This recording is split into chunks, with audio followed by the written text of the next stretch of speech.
I'm Christina Bianco, and I play Glinda. Very excited. Very exciting. What drew you to the Wizard of Oz, other than being the Wizard of Oz? Oh my gosh, like so many little kids, I grew up watching the film The Wizard of Oz, and then read the storybook, and then wanted to be in the musical, was in the musical. It was my very first play I was ever in. So I've always loved it, and yeah, I mean, I dreamed when I was little, of course, I got dressed up as Dorothy and I wanted the ruby slippers. And then when I got older and started being in the business, I was like, oh, it'd be really fun to play the witch one day. But I never, ever anticipated ever playing Glinda. So it's been really fun to step into her bubble, shall we say. Yeah, and obviously you're the good witch. Yes, which is nice. It's fun. How's that? It's really sweet. You know, Glinda, it's funny because people always, nowadays, they look at The Wizard of Oz, particularly the film. Yes. Because not many people know the details of the book.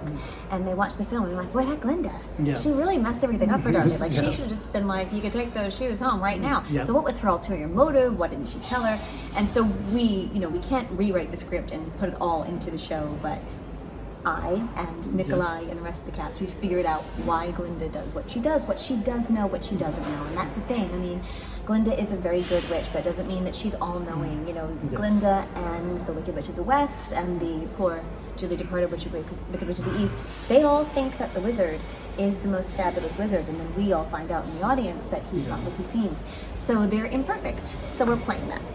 And do you think then, obviously Wicked, on the kind of, it's gone epic kind of, since that opened, does that kind of change people's perspective of Glinda, do you think? Yeah, I think so. I think that it's different because I have to put my own twist to it, my own spin on it. I'm not doing it like the Wicked Glinda, and I'm also not doing it like the Glinda in the film. But I think that people realize that she's not just a pretty pink poof in a bubble. Yes.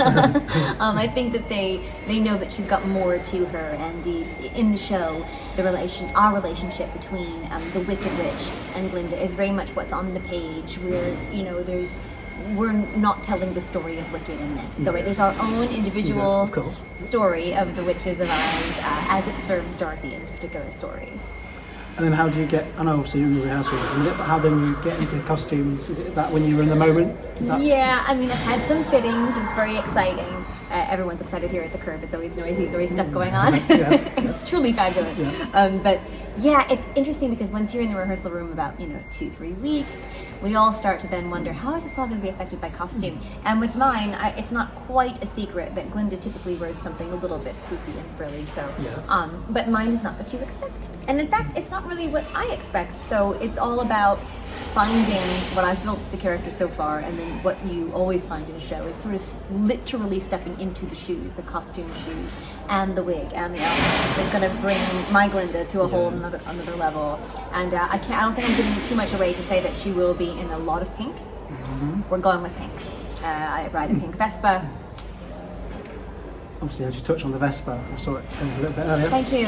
I'm working on it. Much better. The first over a week went by, and they're like, yeah, there's no brake, and we're really sorry, but I don't know about the speed, if you can slow down or not. And then all of a sudden, the end of the week, like, oh yeah, there's the brake button, there's the reverse, and there controls the speed. So much easier when you've got those things. You'll be fine. Just don't crash. Just don't crash. No, it'd be quite an expensive problem if I did. So I'm being very, very good on my little scooter. And obviously, working at the Curve, how are you finding that for the open? It's really fantastic. As long as I've been working in and out of England for the past 10 years or so, I live here now, but traveling back and forth, I've always wanted to be a part of a production at Curve, and I've always just heard it's such a fabulous place to work. And I was so pleased to get this audition and then to get the part. And as soon as I stepped into the building, you could just tell what a special space it is. It's really collaborative and open and fun and creative in all the ways that you expect, but really it does translate to also behind the scenes and in the rehearsal room. And it's really refreshing. It's really refreshing, and so I'm enjoying every second of it so far. Yeah. Cool. And this is a very obvious question, but why do you think The Wizard of Oz has kind of had the longevity that it's had? I think The Wizard of Oz is a great balance between everyday desires and everyday common life and questions and issues, and the fantastical and the magic and the what if.